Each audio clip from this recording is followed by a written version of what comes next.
Sa muli po, magandang umaga sa kanilang lahat. Good morning. We are now on our third Sunday in our Easter journey. And the setting of the gospel today is the third appearance of Jesus to his disciples after the resurrection.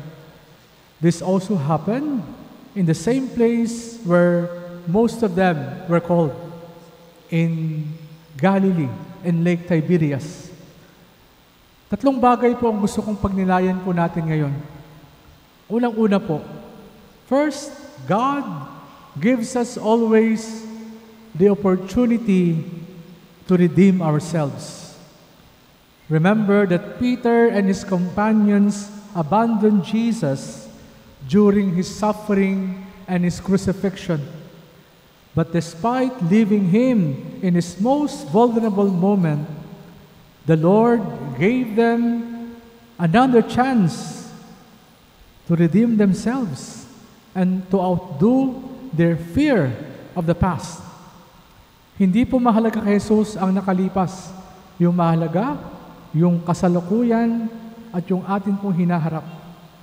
Ang mas mahalaga po ay kung paano tayong tutugon pagkatapos nating tumayo mula sa ating pagdadapa. Para kay Jesus, ang nakalipas ay nakalipas na. Natututo po tayong sa ating mga pagdadapa sa buhay.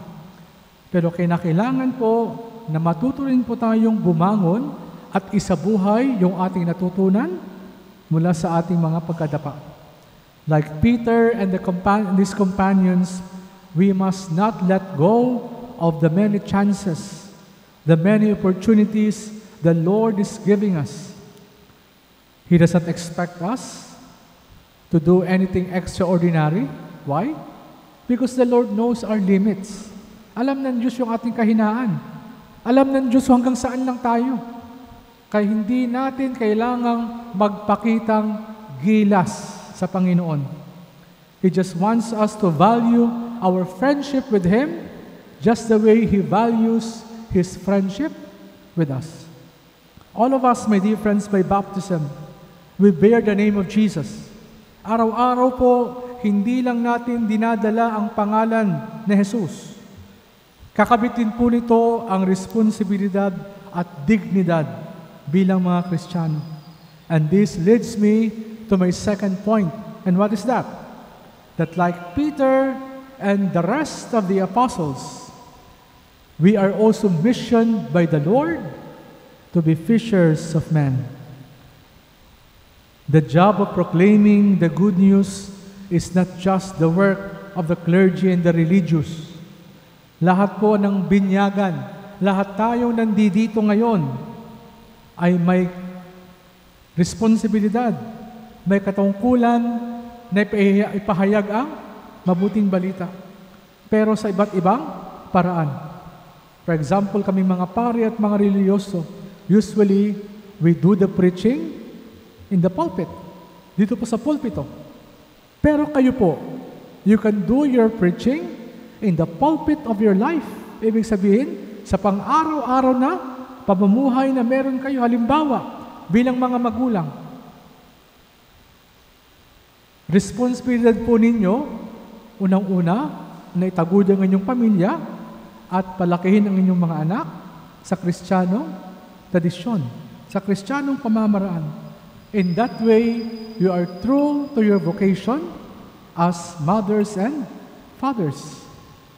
Sa mga iba't ibang trabaho, profesyon na meron tayo, kung kayo po ay negosyante, the best way for you to preach is what? To do business in the light of the gospel. Meaning, becoming honest, becoming true in your dealings, sa inyong pagninegosyo, maging tapat. Kung kayo po ay teacher, abogado, doktor, o anumang larangan o profesyon meron kayo, isabuhay ang ebanghelyo at ilagay sa Jesus sa sentro ng inyong mga ginagawa. In that way, you preach Jesus in the daily pulpit of your life. Next week po, meron tayong gagawing isang napakalagang gampanin, ang bumoto. At may mahalagang paalala po ang ating yumaong Pope Francis. Sabi ni Pope Francis, "A good Catholic meddles in politics, offering the best of himself so that those who govern can govern." Kaya nga ini-encourage natin ang mga Katoliko to engage in politics. Kung kaya nyo magkandidato, kumandidato kayo. Bakit? Para doon po sa politiko, sa buhay ng politiko, sa buhay ng politika, mailagay natin si Kristo at ang kanyang Ebanghelyo. At responsibilidad po nating mga buboto na piliin at iboto yung sa tingin po natin ay maglilingkod sa atin gamit po ang pamantayan ng Ebanghelyo.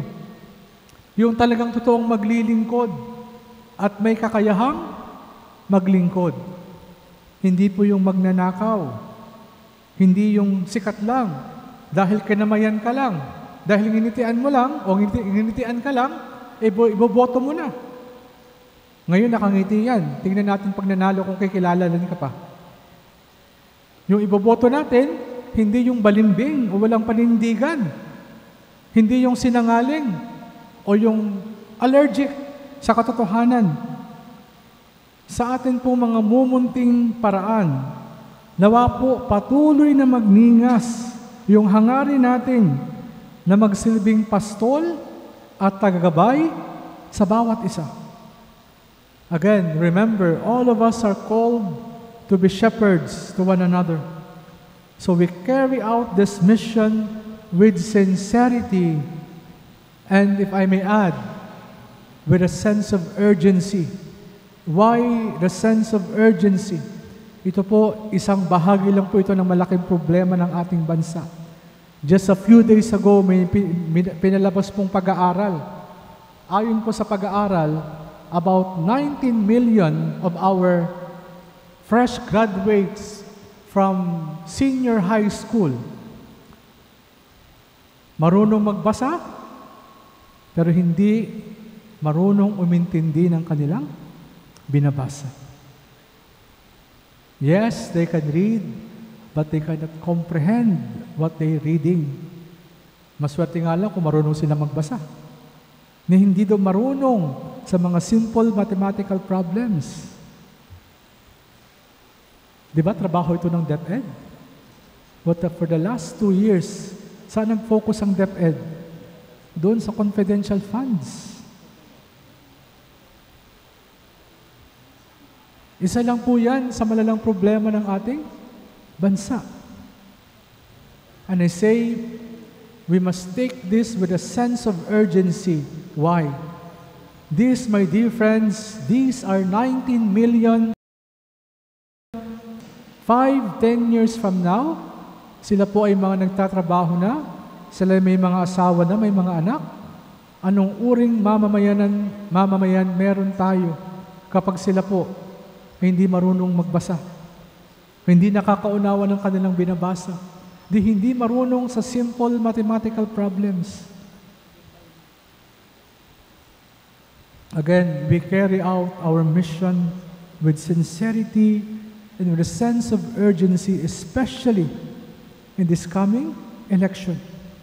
We do our part and be active promoters of the values of the kingdom. Gamitin ang isang mahalagang boto para po sa pagmamahal natin sa atin pong bansa. Lastly, I think this is the most consoling part of all, because all of us can relate to this. The gospel reminds us that sinners, and yes, even notorious sinners, are still called by God to become channels of His grace. To understand this more, let us examine the background of some of the apostles. Ano nga ba yung background ng pagkatao ng ating mga alagad? Unang-una yung kanilang leader, si Pedro. Ang taas ng tingin natin kay Pedro. Pero mayabang po yan. Siya yung alagad na nakalakad sa babaw ng tubig. Pero nung dumating po yung malalakas na hangin at alon, lumubog rin. Siya yung alagad na nung hinuhuli si Jesus, atapang atao, naglabas ng tabak at pinutol niya ang tenga ng isa sa mga sundalong humuhuli kay Jesus. Pero nung si Jesus ay nahuli na at sinusundan niya ito, and someone recognized him as follower of the Lord, anong sabi niya? Hindi ko siya kilala.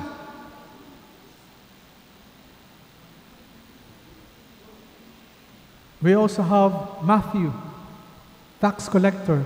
Before he became a tax collector, or before he became an apostle, he was once a tax collector. At alam po natin ang isang tax collector ng panahon ni Jesus, they're considered public sinners.